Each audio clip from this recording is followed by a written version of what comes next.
Hello, my name is Tatiana Thomas, and this is my video blog, Where is Injustice? For my scenario, Historic Fourth Ward Park.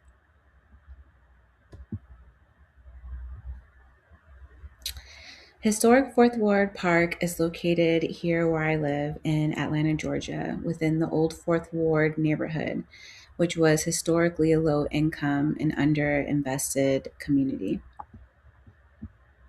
Before the park was developed, the site was a blighted industrial site that experienced sewage overflows and chronic flooding during the rainy season from the nearby creek called Clear Creek. Instead of installing an expansive traditional sewer system, the city of Atlanta partnered with the Atlanta Beltline project to create a solution that is green, sustainable, and innovative.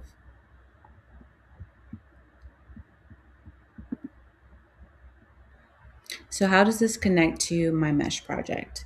So, my mesh project is titled Reviving Watersheds, Exploring Indigenous and Green Infrastructure Approaches to Urban Stormwater Capture in Skyline Hills, San Diego. And in this project, I explore how Indigenous knowledge and green infrastructure can realistically be implemented in an urban environment to better manage stormwater. Skyline Hills, similar to Old Fourth Ward, experiences chronic flooding and is in need of a long term sustainable solution. It is also historically underinvested in, and its community is of low income as well. In contrast, Old Fourth Ward has undergone significant urban renewal or gentrification over the past few decades and has received substantial investment from the local government, while Skyline Hills has not yet received that same level of attention. So, projects like Historic Fourth Ward Park provide a clear example of what is possible.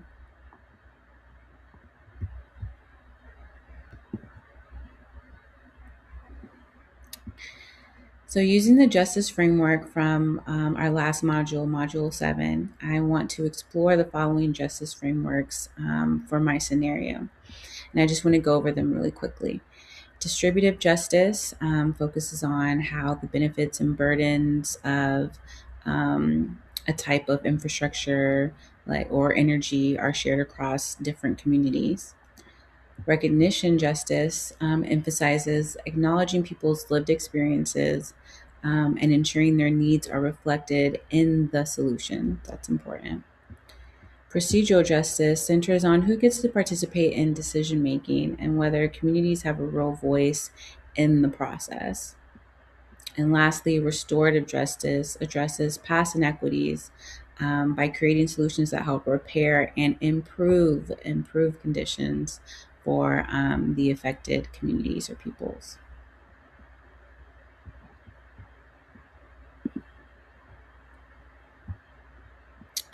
Distributive justice.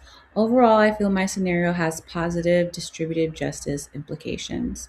Both the community and government benefit from historic Fourth Ward Park as it is, and with my proposed plans for energy reduction.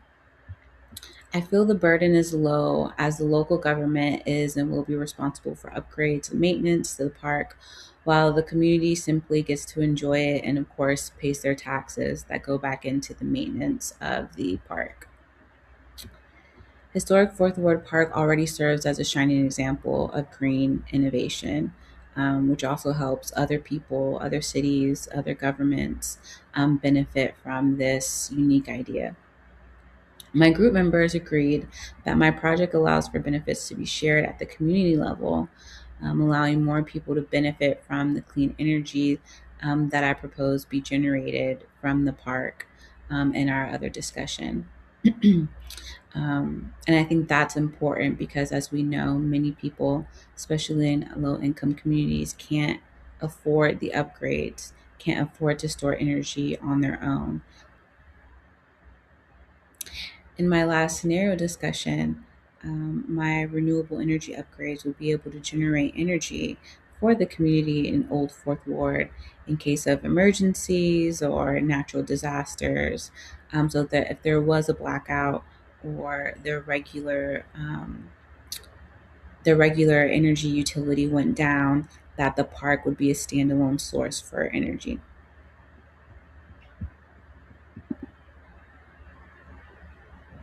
Recognition justice also had positive implications.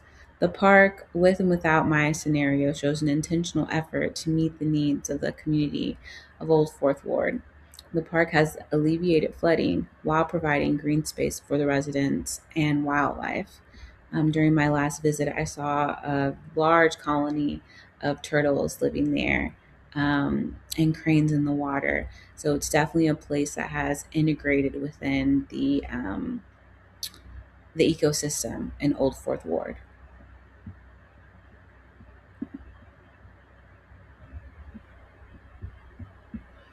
Unfortunately, I found a negative implication in regards to procedural justice for my scenario.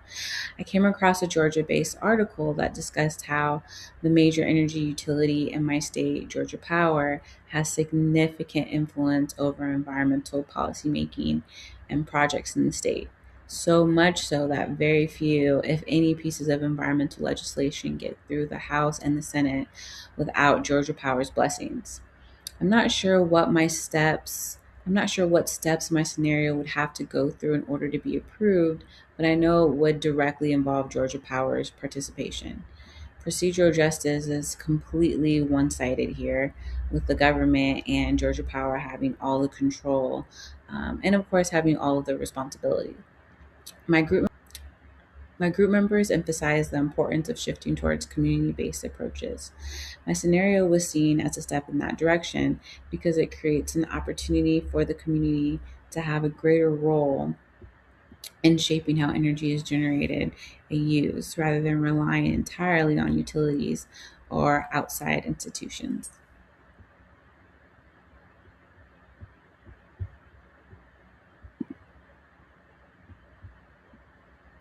I believe my scenario has positive implications in regards to restorative justice, considering that my proposed renewable energy upgrades would support the community in emergency situations. And of course, in general, turning a blighted industrial site into a stormwater detention basin and green space, in essence, is restorative. But my scenario is moving in the right direction. My group members also recognize that my scenario begins to move in a positive direction by using public infrastructure to improve energy access and resilience. But they also noted that broader system level changes are needed to fully restore equity.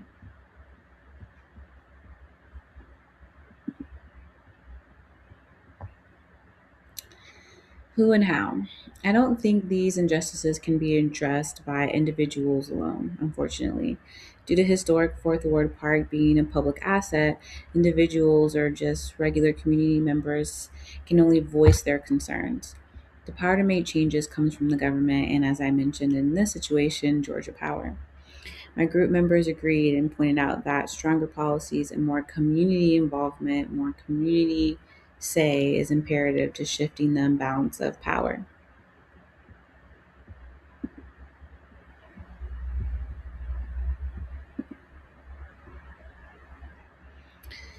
Reflecting on all of this, I realized that the justice issues identified in this energy scenario directly carry over into my mesh project. At their core, both projects are asking the same questions: who benefits from these systems, who has a voice in shaping them, who continues to be left out, and how can communities have their needs met in an environmentally friendly and sustainable way.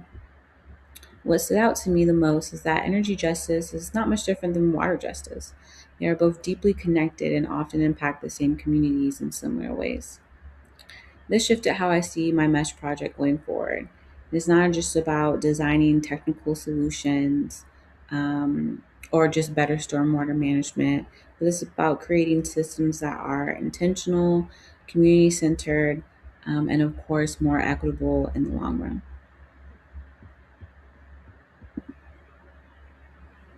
Thank you so much.